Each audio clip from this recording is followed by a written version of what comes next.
네, 여러분 반갑습니다. 우리 드디어 고급회계 부분 재무회계 연습으로 넘어왔어요. 네, 우리 고급회계 다뤄볼 거고요. 고급회계는 여러분 아시겠지만 주제가 이렇게 되어 있습니다. 첫 번째로 우리 사업결합이요. 사업결합, 합병이요. 사업결합 중에서도 합병. 그래서 합병을 좀 하셔야 되고요. 두 번째로 우리 뭐 합니까? 우리 관계기업 투자주식 할 거예요.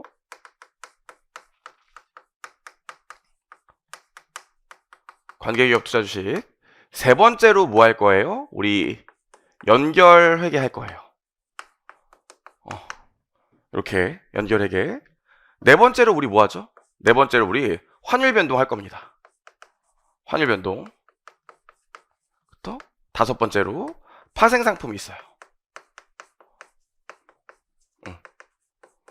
우리 이렇게 5가지 진행할 거거든요. 고급회계에서. 네. 아시겠지만 뭐 세무사 시험, 회계사 시험은 다 나옵니다. 다 하나도 빼지 않고 다 나와요. 다 나오고 세무사 시험 같은 경우에는 사실 고급회계가 2차 시험을 목적으로 한다면 나온 적이 없어요. 나온 적이 없었죠. 원래 이거 관계기업 투자주식만 계속 나왔죠. 그렇죠? 관계기업 투자주식만. 연결은 나온 적이 없었고요. 환율 변동은 나왔었고요. 파생 상품 정말 생뚱맞게 한 번도 안 나왔었는데 작년 시험에 아주 기본적인 걸로 나왔었죠. 그래서 막 어떤 선생님들은 세무사 대비로 고급회계 열심히 해야 된다, 고급회계 하자 하는데 그 말이 좋은 소리고 시험 뭐 잘 모르시는 분들이죠. 뭐 올해도 또 나올지는 모르겠어요. 근데 하지만 마음이 유해 동차분들이야 제가 뭐 말을 못하겠지만 유해생 보신 분들은 제가 볼 때는 그래도 간단한 내용들은 좀 보셔야 돼요. 간단한 내용들은 여기서도 간단한 내용들을 보셔야 되고, 회계사는 뭐 우리가 회계사가 어려운 이유가 다 하기 때문이잖아요. 그리고 다 할 거예요. 다 뭐 이렇게 진행을 할 거고요. 뭐 얘네들에 대한 구체적인 설명은 뒤에 가서 하고, 그렇죠? 우리 수업 진행을 어떻게 할 거냐면 일단 그 하루에 3강씩 할 거거든요. 3강 1회 3강씩 할 건데 그 1강이랑 2강은 기본적인 공통 내용을 할 거예요. 그래서 1강이랑 2강은 회계사 세무사 공통으로 들으시면 되고요. 3강을 회계사용으로 할 거예요. 좀 더 어려운 내용들, 복잡한 내용들 이렇게. 그래서 1, 2강은 기본적인 내용, 3강은 심화 내용, 이렇게 재무회계 연습이라도 진행을 할 거고요. 뭐 2강의를 보면 고급 회계사 하시는 분들은 다 들으시면 되고, 세무사 하시는 분들은 여기랑 여기 보시면 될 것 같아요. 물론 여기랑 여기까지밖에 뭐 올라가지 않겠지만 세무사 하시는 분들은 그래요. 이렇게 진행을 할 겁니다. 뭐 바로 진행을 한번 해보죠. 그렇죠? 바로 첫 번째로 나오는 게 사업결합이 있는데, 여러분 그 먼저 얘기해야 될 게 키앤드북에 고급회계 내용이 없어요.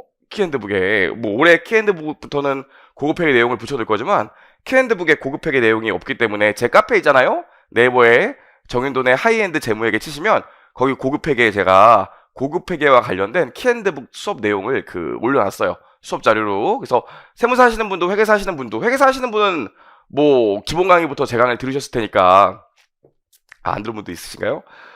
있으시겠지만 나는 네 키앤드북이 없다, 수업 자료가 고급회계 없다 하시는 분들은 제 카페에 카테고리 보시면 고급회계 파트 있어요. 고급회계 카테고리 가셔서 거기서 수업 자료 다운받으셔갖고 같이 보시면 될 것 같아요. 자, 그럼 우리 이제 16장에 사업결합과 합병회계를 할 건데, 일단은 내용 정리를 좀 해야 될 거 아닙니까? 내용 정리를. 그럼 내용 정리를 좀 해볼 건데, 자 보시죠. 응? 왜 쓸데없는 게 나오죠? 이제 이게 맛이 갔네. 응?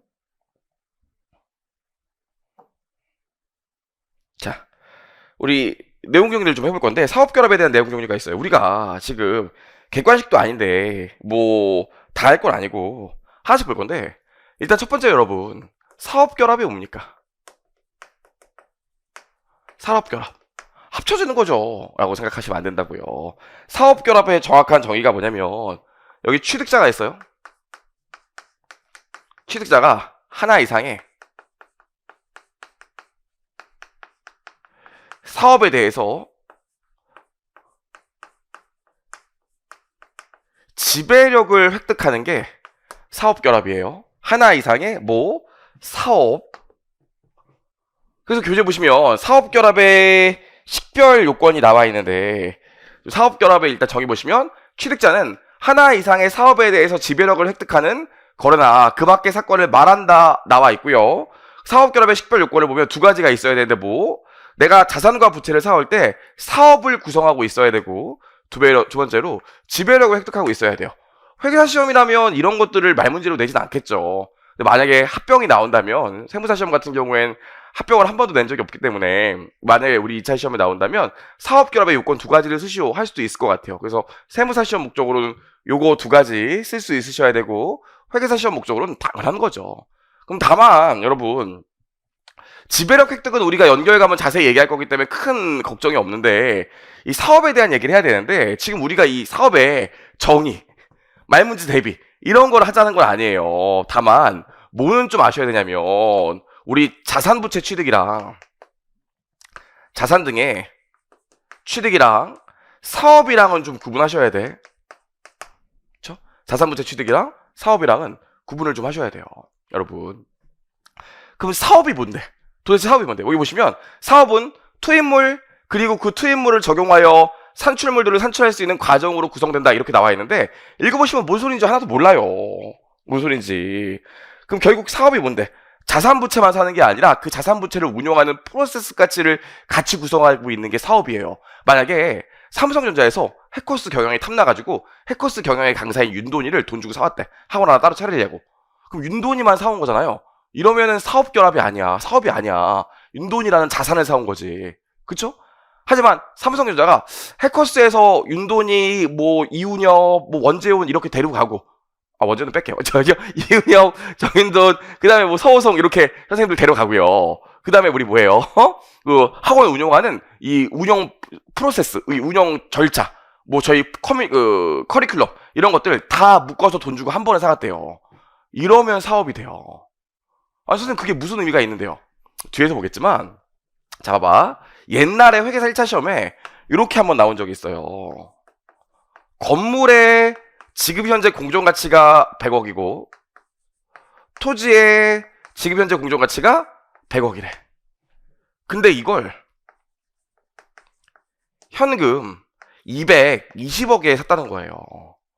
현금 220억에 뒤에서 배우겠지만 이 경우에 이게 사업결합에 해당하지 않아.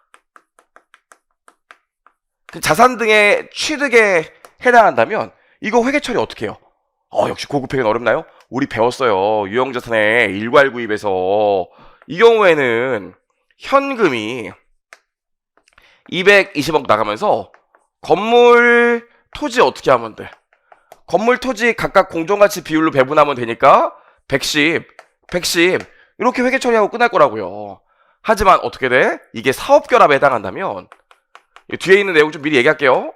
사업결합에 해당한다면 우리 사업결합은 취득법을 쓰기 때문에 취득하는 자산과 부채를 공정가치로 인식한다고요. 그럼 현금이 220억 나가도 건물은 공정가치인 100억, 토지도 공정가치인 100억 이렇게 하고요. 아직 안 배운 거 나도 알아. 아니야. 우리 무형자산에서 이 정도는 얘기했었어요. 그럼 실제로 공정가치가 100억인데 돈을 20억이나 더 줬잖아요. 뭔지 모르겠지만 좋은 일이 일어날 것 같아서 돈을 더 준 거니까 이게 뭐가 돼? 20억이. 영업권, 굿윌이 되는 건 그래도 우리 무형자산에서 한번 얘기했었는데 이렇게 계산된다고. 그래서 자산을 취득하는 거랑 사업결합이랑은 회계처리 자체가 달라요. 그래서 우리 이 요건에서도 하나 이상의 사업에 대해서 지배력을 획득하는 게 사업결합이 나와있지 단순히 자산과 부채를 사는 게 사업결합이 아니라고요. 괜찮을까? 그래서 우리 1차 시험 목적이라면 이거 외우고 그 다음 페이지에 있는 말문제에서 꼭 알아야 되는 요소들을 좀 알아야 되지만 우리 2차 때는 이런 말문제 요소는 나오지 않으니까 이건 한번 여러분 읽어보셔도 되고 지금 유해생분들은 안 읽어보셔도 되고요. 뭐만 기억하면 돼? 사업결합은 자산과 부채를 취득하는 게 아니라 자산과 부채를 구성하고 있는 사업에 대한 지배력을 획득하는 거다. 꼭 아셔야 돼요. 그럼 사업은 뭐라고? 자산과 부채만 사오는 게 아니라 자산과 부채에 대한 프로세스를 같이 사오는 거다. 이렇게 생각하시면 됩니다. 좋아요. 여기까지 해서 우리 사업결합의 정의까지 봤어요. 정의까지. 밑에 보시면 지배력을 획득할 거 나와 있는데 얘는 우리가 그렇게 고민할 게 없는 게 1차 시험이라면 연결회계에서 지배력을 획득했는지 안 했는지에 대한 말문제들이 나올 수 있지만 2차 때는 그냥 지배력을 획득했다고 줘요. 요거는 주의사항이 아니니까 처음 배우시는 분도 고민할 필요는 없고요. 그럼 넘겨봅시다. 넘겨보시면 사업결합에 유형이 있어요. 그럼 사업결합에 유형이 있다고요. 자, 사업결합의 유형이 있는데 일단 우리 구분을 좀 했어야 되는데 뭐가 있냐면 법적인 형식으로 유형을 좀 구분합니다. 법적인 형식으로. 법적인 형식으로 유형을 구분하면 두 가지가 있어요, 여러분. 우리가 이 지배력을 획득하는 방법이 몇 가지가 있을까요? 어떻게 하면 지배력을 획득할 수 있을까? 어떻게 하면? 두 가지가 있을 것 같은데. 제 아내는, 우리 아내는 저에 대한 지배력을 갖고 있을까요? 없을까요? 세상에, 어저께 발렌타인데이였거든요. 발렌타인데이였는데, 그래도 저는, 저희 아내도 그렇겠죠. 저는 그래도 우리가 애를 낳고 결혼한 지 오래됐지만, 그래도 애정 할 때는 애정 해야 된다고 생각을 해요. 근데 대신 발렌타인데이 기대했다고요. 저는 화이트데이 때 뭐 이것저것 할 거거든요. 기대를 했는데, 정말 이렇게 페레로 로쉐 이만한 거 있더라고요. 이거 포장해서 파는 거 그거 하나 딱 주더라고요. 제가 그래서 수줍게 물어봤어요. 편지는? 그랬더니 편지가 무슨 필요냐고 하더라고요. 가슴이 찢어졌습니다. 저는 하려고 그랬었는데 아무튼 저의 아내요. 아내 같은 경우에는 여러분 저를 지배하고 있을까 없을까요? 저에 대한 지배력이 있을까 없을까요? 지배력이 있어요. 왜냐면 제가 이게 회계사 사무실을 운영하고 있기 때문에 혹시나 잘못하면 나중에 혹시나 일 잘못해갖고 실수하면 뭐 문제가 생길 수도 있기 때문에 제 자산이나 이런 것도 웬간하면 아내 이름으로 해놓거든요. 집도 안 할 거예요. 부채는 뭐 제 이름으로 빌리긴 했지만 아무튼 부채도 안 할 거라고 합시다. 그럼 아내가 저에 대한 제가 소유하고 있는 자산과 부채를 다 아내 이름으로 해놨다니까요. 다 아내 거예요. 제 자산과 부채를 다 갖고 있는 거죠. 그래서 아내가 저를 지배하는 겁니다. 물론 사랑해서 지배하기도 하지만. 그래서 뭐가 있냐면 지배력을 획득하는 가장 좋은 방법이 뭐예요? 내가 지배력을 획득하는 회사에 자산과 부채를 다 취득해버리면 돼요. 야, 네 자산과 네 부채가 다 내 거면 너는 내 거지. 어렵지 않죠? 그래서 이걸 뭐라고 그러냐면 합병이라고 합니다. 합병. 어떤 회사가 다른 회사의 자산과 부채를 다 사버려서 지배력을 획득하는 과정을 합병이라고 해요. 어렵지 않죠? 근데 여러분이 합병하게 되면 아시겠지만 문제가 많아요. 합병하게 되면. 왜 문제가 많아요? 서로 다른 회사가 하나로 합쳐지는 거기 때문에 이게 어저께 오랜만에 일찍 들어가서 집에서 쉬고 있었는데 저희 막내딸이 아빠 내가 예쁘게 해줄게 하면서 매니큐어를 발랐어요. 여기도 바르고 발톱에도 발랐거든요. 이걸 지우고 온다는 걸 깜빡했네. 아이 참. 아무튼 그래요. 그럼 두 회사가 합쳐진다는 게 이 생각보다 쉬운 일이 아니라고요. 그러다 보니까 두 회사를 좀 합치는 건 좀 그렇고 그냥 내가 어떤 회사가 어떤 특정 회사에 의결권 있는 주식에 50% 초과해서 주식을 취득하면 어떻게 될까요? 내가 B 회사에 의결권 있는 주식에 50%를 초과해서 취득하고 있대. 그럼 내 거나 마찬가지예요. 회사의 최고 의결기관이 주주총회인데 주주총회에서 내가 손을 들면 항상 내 마음대로 할 수 있어. 내가 과반을 갖고 있기 때문에. 이런 걸 뭐라고 그럽니까? 주식 인수라고 그래요. 그래서 의결권 있는 주식의 50%를 초과해서 취득했대. 그럼 그게 뭐가 되는 거예요? 주식 인수가 돼요. 그쵸? 기본 강의 아닌데 이런 얘기 하기 좀 그런데 멀저 에쿼지션에서 M&A잖아요. 그쵸? 그러면 합병 같은 경우는 어떻게 돼? A 회사가 있고 B 회사가 있었는데 A 회사가 B 회사의 주식을 자산과 부채를 돈 주고 다 취득해버리면 A 회사만 남게 되든지 아니면 새로운 C 회사가 생기게 됩니다. 이걸 합병이라고 해요. 근데 주식 인수는 어때? A 회사가 있고 B 회사가 있었는데 A 회사가 B 회사의 주식만 샀다고요. 그럼 B 회사는 없어져 남아있어요. B 회사는 남아있겠죠. 그래서요 A 회사 있고 and B 회사도 남아있다고. 그래서 법적인 형식이 달라서 합병과 주식인수로 지배력을 획득하는 방법을 나눠요. 법적인 형식에 따라서는. 왜? 얘는 이게 없어지는데 얘는 이게 남아있다고요. 그래서 우리가 결국 연결재무제표를 나중에 배울 건데 합병 끝나고 나서 연결재무제표가 뭡니까? 연결재무제표라는 게 얘네들은 A 회사가 B 회사의 주식을 취득하고 나도 A 회사와 B 회사가 따로 존재하기 때문에 우리 그러지 말고 한번 합쳐볼까? 그래서 A 회사의 재무제표와 B 회사의 재무제표를 한번 합쳐보죠. 그걸 뭐라고 그래? 그걸 연결재무제표라고 하고 우리가 다음 장에서 배울 거 아닙니까? 좋아요. 그래서 우리가 일단 이 법적인 형식을 두 개로 나눠서 이 법적인 형식에 따라서 합병 먼저 배워볼 거다 이번 시간에는. 여기까지 아시면 될 것 같고요. 그럼 두 번째로 여러분 얘기를 좀 해보면 경제적 실질이 있는데 경제적 실질. 우리가 경제적 실질을 나눠보면 두 가지로 좀 나눌 수 있어요. 경제적 실질을 나눠보면 이런 게 있습니다. 우리 사실 경제적 실질이라는 게 이게 회계 처리와 관련된 건데, A 회사와 B 회사가 사업 결합을 통해서 하나가 되게 되면 시너지가 난다는 그 입장이 있어요. 시너지가 난다. 만약에 여러분 늘 하는 얘기지만 해커스랑 만약에 땡땡스터디랑 합병하면, 제가 늘 얘기하지만 해커스랑 땡땡스터디랑 합병하면 중학생부터 30대 초반까지 연락처는 다 갖고 있는 거나 마찬가지예요. 아니 수능 때 한 번 안 들어보는 건 없잖아요. 한 번은 거기 가서 들어보잖아요. 우리 대학생 되고 취준생 되면 영어 한 번은 준비하잖아요. 예? 그래서 만약에 그 회사랑 우리 해커스랑 합병하게 되면 이게 진짜 경제 활동을 해야 될 사람들의 그 연락처를 다 갖고 있는 거나 마찬가지이기 때문에 카카오 저리 가랍니다. 그 분명히 두 회사가 따로따로 있을 때보다 합쳐지면 뭔가 시너지가 나겠죠. 여러분 이번에 하이브가 SM 인수한다고 막 그러잖아요. 하이브랑 SM이랑 인수하면 시너지 효과가 나겠죠. 꿈의 무대가 펼쳐지는 거죠. 카리아 그 에스파 플러스 르세라핌 꿈의 콜라보가 이루어지는 거죠. 그쵸?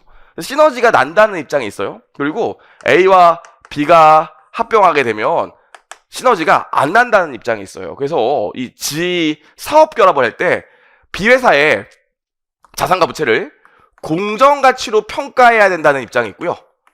사업 결합을 해서 지배력을 획득하는 그 시점에 내가 취득하는 회사를 다시 한번 공정가치로 측정해서 합쳐야 된다는 입장이 있고요. 시너지가 나니까 무슨 소리야, 시너지가 어딨어, 그냥 합쳐지는 거지. 해서 합쳐지는 지배력을 획득하는 날 B 회사의 자산과 부채를 공정가치로 평가하지 말자는 입장이 있어요. 아이고 좁아라. 그래서 우리가 요걸 뭐라고 그러냐면요, 요걸 취득법이고요. 취득법. 요걸 뭐라고 그래요? 지분통합법이라고 해요. 우리 1차 때는 취득법이랑 지분통합법의 특징 같은 것도 회계사 시험 말문제가 나오기도 하지만 2차는 그런 거 생각하실 거 없고요. 개념만 정확히 기억하시면 돼. 개념만. 취득법은 두 회사가 합쳐지면 공정가치 시너지 효과가 나기 때문에 지배력을 획득하는 날에 B 회사의 자산과 부채를 다시 한번 공정가치를 평가해야 된다는 입장이 있고, 취득법이고, 지분통합법은 시너지가 안 나기 때문에 지배력을 획득하는 시점에 B 회사의 자산과 부채를 그냥 장부 금액으로 측정하자는 거예요. 그 지분통합법입니다. 그럼 우리 이 사업 결합을 할 때 IFRS는 지분통합법을 쓰라고 그랬을까요? 취득법을 쓰라고 그랬을까요? 취득법 쓰라고 그랬어요. 그래서 지금부터 우리 IFRS에서는 취득법을 쓰기 때문에 이 취득법 얘기만 할 거예요. 괜찮을까요? 여기까지요. 여기까지. 그래서 이미 여기까지 내용을 정리했고, 교재 한번 요약서 읽어보시면 그런 얘기들이 나와 있습니다. 전혀 어렵지 않고요. 그럼 넘겨보시면 이제 우리 이 사업결합 중에서도 합병에 대한 얘기만 할 거예요. 여기 보시면 사업결합에 대한 회계처리라고 나와 있지만 사업결합 중에서 대표적인 이 합병 얘기 좀 해보려고 하는데, 그 재미로 볼게요, 여러분. 합병 과정이 어떻게 이루어지는지. 합병 과정이. 지우고 보자.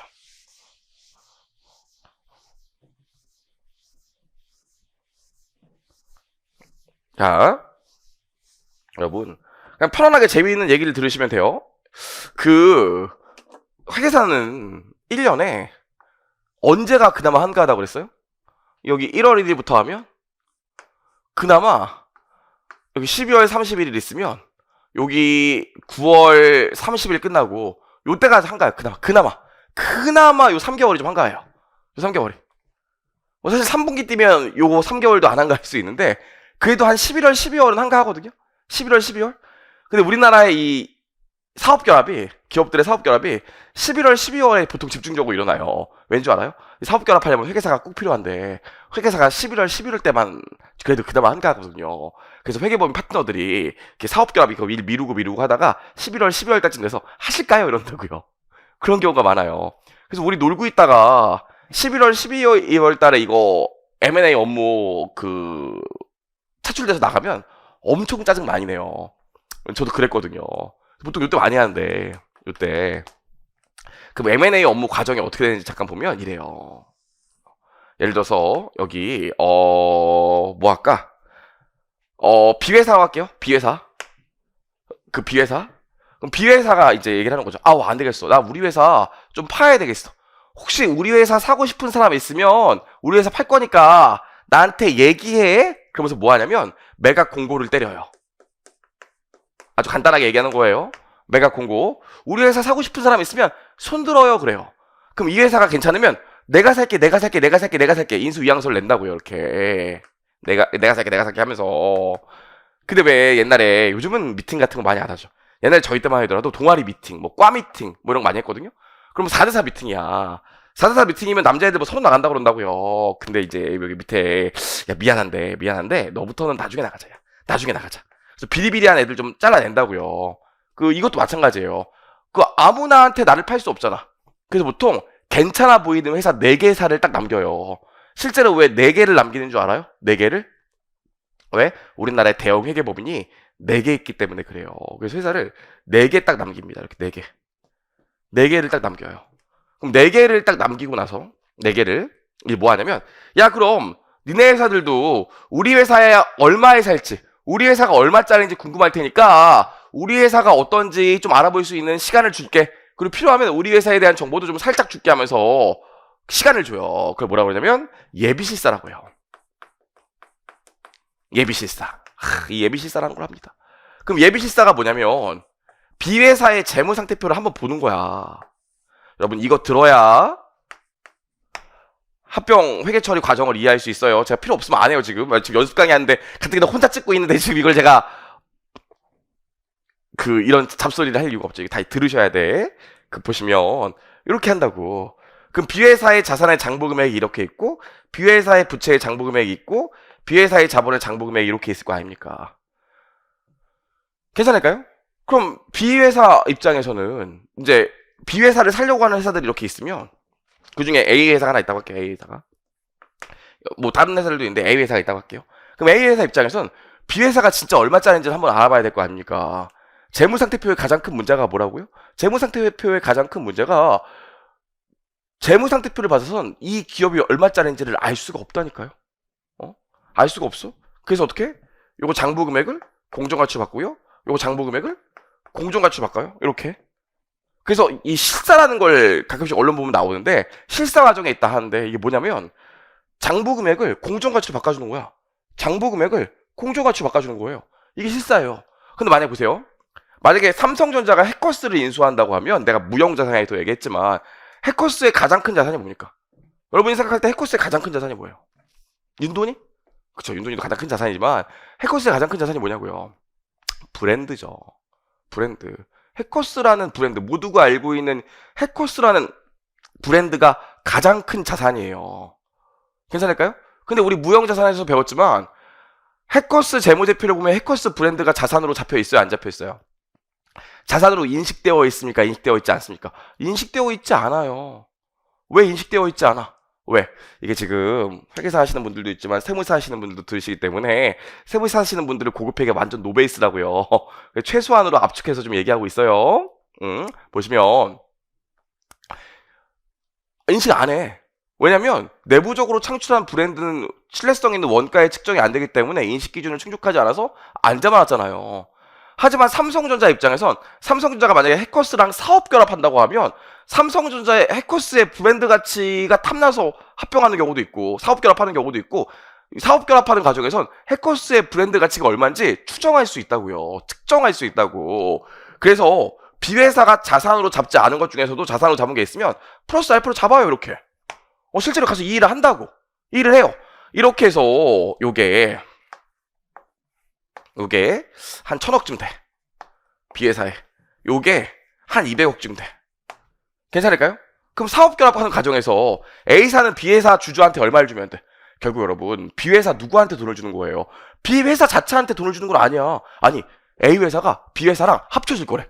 근데 A회사가 B회사한테 돈을 주면 내가 돈을 빼서 B회사에게 주고 다시 합쳐지면 어차피 내 돈인데? B회사한테 주는 게 아니라 이 사업 결합 과정에서 대가를 지급하면 대가는 누구한테 주는 거예요? B회사 주주한테 주는 거라고요. B회사 주주한테. 그럼 B회사 주주한테 줘야 되니까 뭘 알아야 돼? 이 B회사의 자산, 부채 계산해서 자본의 공정가치를 알아야겠지. 그럼 자본의 공정가치가 한 800억쯤 된다고. 이해하시겠어요? 이렇게 여기까지요. 요 정도 계산한 다음에 이제 이 정도 계산한 다음에 그럼 우리가 실제로 B회사 주주한테 대가를 지급하는데 돈을 줄 수도 있고 주식을 발행해 줄 수도 있는데 그걸 뭐라 그래요? 이전 대가라고 해요. 그럼 실제로 이렇게 합병하는 과정에서 회계사들이 나가서 실사할 때 요거 계산해. 감사팀에서 보통 요거 계산한다고요. 그럼 요거 다 계산해 놓고 있으면 마지막에 이제 다른 팀에서 와요. 밸류에이션 팀에서 온다고. 밸류에이션 팀에서 와가지고 자료 다 됐죠? 고생하셨네요 하면서 우리가 요거 잡아놓은 거 갖고 가. 갖고 가서 모델 돌려갖고 이 회사의 적정 이전 대가 계산한다고. 그쵸? 어렵지 않죠? 그래서 만약에 이게 실제로 800억짜리지만 너랑 나랑 합병하면 좋은 일이 일어날 것 같으니까 돈을 좀 더 줄게 해서 한 1200억 이렇게 준다고. 그쵸? 이렇게 해요. 실제로. 그래서 예비 실사가 끝나고 나면 우리가 요거 계산해서 시너지 효과까지 계산해서 1200억 주기로 하고 인수 위양서를 내. 이러니까 니네 회사를 우리가 1200억에 사겠다. 이렇게 얘기를 한다고요. 그럼 이렇게 하면 여러 회사가 있었는데 B회사가 보고 이 중에서 이 회사가 그래도 제일 괜찮은 것 같아. 그럼 A 회사한테 야, 난 너한테 우리 회사 팔 거야. 그럼 너한테 우리 회사 팔 거니까 이제 한 몸이 될 수도 있으니까 제대로 봐야겠지? 그럼 우리 회사 제대로 보여줄게 하면서 보여준다고요. 그걸 뭐라고 그래요? 본실사라고 해요. 이때는 얘네들한테 아직 우리 회사 주인이 누가 될지도 모르는데 얘네들한테 우리 회사의 정보를 제공하기 때문에 우리 회사의 특급 비밀이나 기밀 같은 걸 다 보여줄 수 없겠지.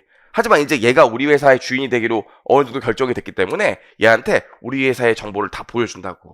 이게 본실사예요. 그래서 이런 과정을 거쳐서 합병을 하게 됩니다. 그쵸? 저번에도 얘기했지만 재미로 하면 이때는 몸이 힘들진 않아요. 마음이 힘들지. 왜냐면 할 게 없거든. 할 게 없어요. 아니 누가 주인 될지도 모르는데 우리 회사 정보 주겠어? 거의 안 줘요. 그래서 진짜 이렇게 넓은 사무실에서 회계사 한 10명, 뭐 변호사 한 2명, 회사 담당자 한 5명 이렇게 와가지고 그냥 인터넷 하고 있다고. 네이버랑 구글링 하고 있어요. 이 회사 정보 찾으려고.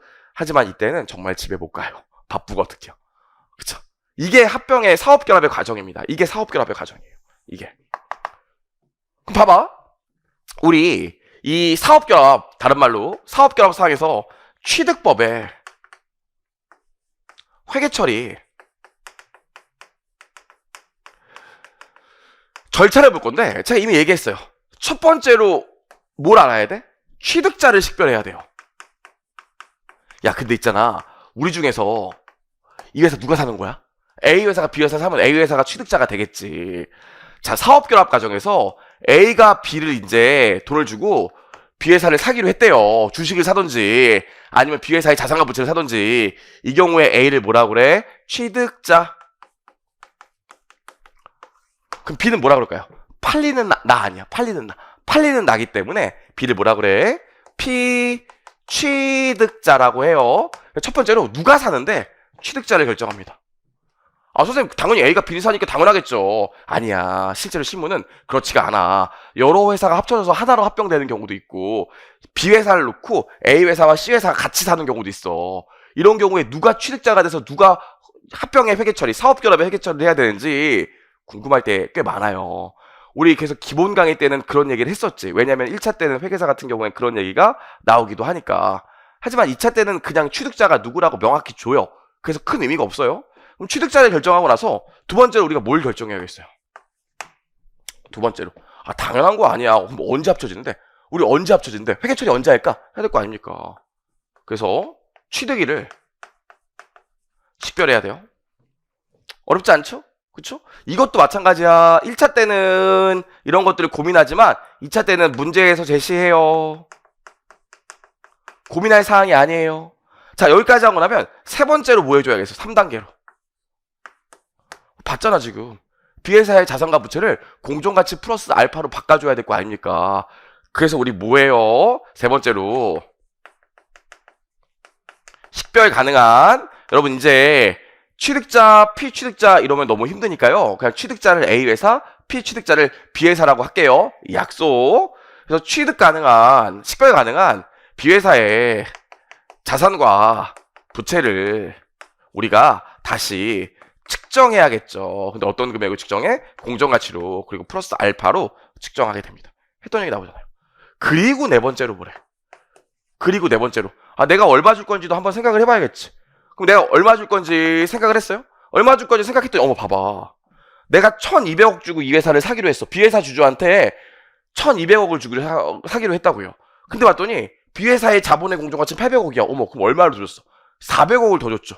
이 400억을 왜 더 줬을까? 뭔가 너랑 나랑 합병하면 좋은 일이 일어날 것 같아서 돈 더 주려고. 이걸 우리가 뭐라고 그런다고요? 좋은 일이 일어날 것 같아서 더 주려고. 그걸 뭐라고 그래요? 그 차이를, 그걸 영업권이라고 해요. 영업권. 뒤에서 또 얘기하겠지만. 영업권. 그쵸? 그래서 돈을 더 줬으면 영업권이라는 게 생겨요. 근데 이런 경우도 있을 거 아니에요. 만약에 B회사 자본의 공정가치가 800억인데 내가 600억만 줬다는 거예요. 이 기준서 얘기 들어보면 참 웃겨요. 이 기준서 이쪽 읽어보면 그럴 리가 없으니까 한번 다시 계산해봐. 그래도 있다고? 그러면은 염가 매수 차익으로 당기 손익에 반영해 그랬어요. 이따 얘기할 겁니다. 자세히. 그래서 네 번째로 영업권이나 굿윌, 영업권이나 염가 매수 차익을 네가 한번 계산해 보렴 이랬어요. 괜찮을까요? 그래서 우리 1단계부터 4단계까지 요 취득법 절차에 따라 이루어지는데 아시겠지만 얘랑 얘는 문제에서 제시해. 그럼 우리 지금부터 합병해서 뭐 배울 거예요? 이거 배울 거예요. 요거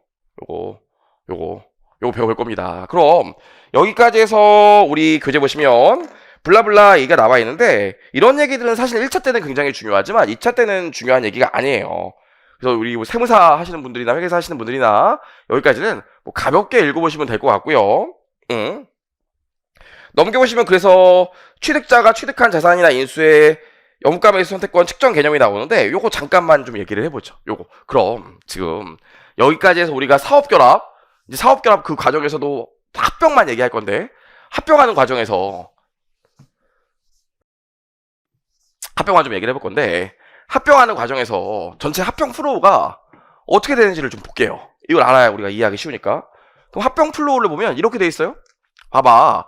대부분 이 고급 회계는 너무 회계 처리로만 하려고 하거나 뭐 연결 가면 연결 제거 분계로만 하려고 하거나 너무 정산표로 하려고 하거나 이래서 못하는 경우가 많아요. 큰 그림을 좀 봐야 되는데 큰 그림을 안 보고 그냥 하고 가리키고 그러다 보니까 여러분들이 고급 회계 안녕 이러는 경우가 많은데 우리가 전체가 어떻게 풀러 들어가는지 재무상태표 모양을 보면 쉽게 할 수 있어요. 자 봐봐. A회사가 취득자, B회사가 피취득자고 A회사가 B회사의 자산과 부채를 취득하는 게 합병이잖아요. 그럼 이 경우에 A회사 자산에 장부금액이 있을 거고요. A회사 부채 장부금액이 있을 거고 A회사 자본에 장부금액이 있을 거예요. B회사 B회사 자산에 장부금액이 있을 거고요. B회사 부채 장부금액이 있을 거고요. B회사 자본에 장부금액이 있을 겁니다. 자 이제 합병한다는 거야.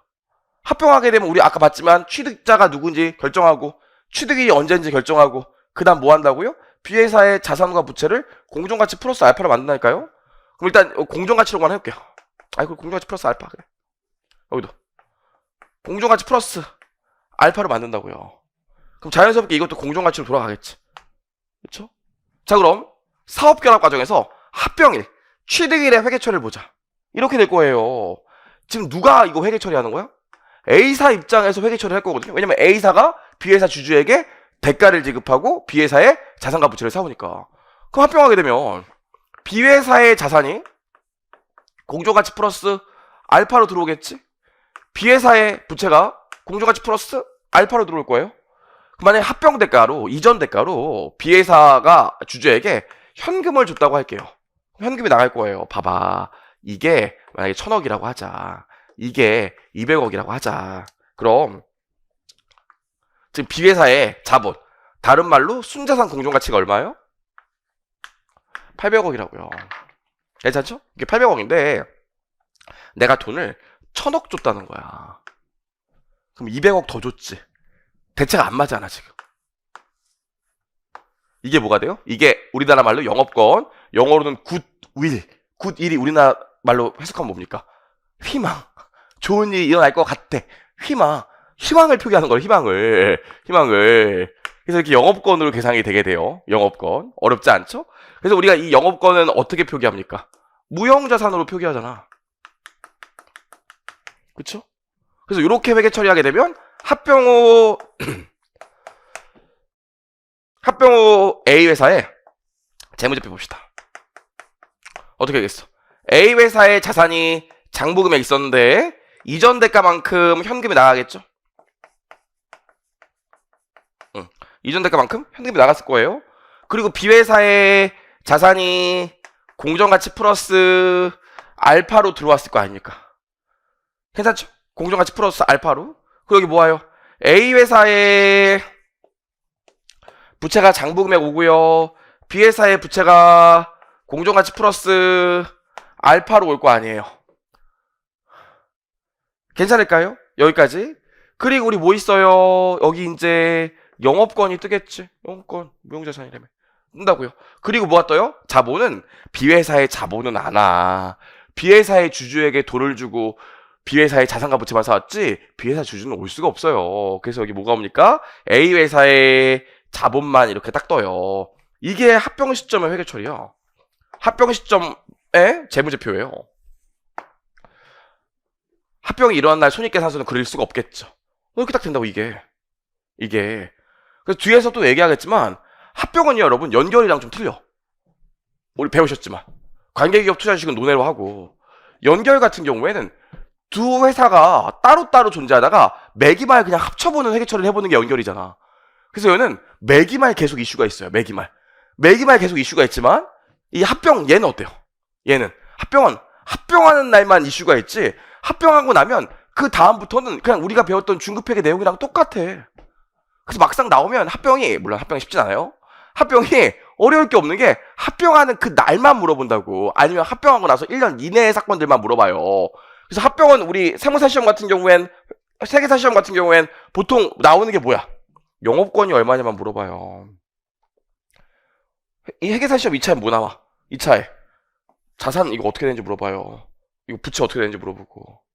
이게 다야. 그래서 보통 합병일을 물어봐. 그 뒤에서 보겠지만 나온 김에 얘기해보면 뒤에서 어떻게 해?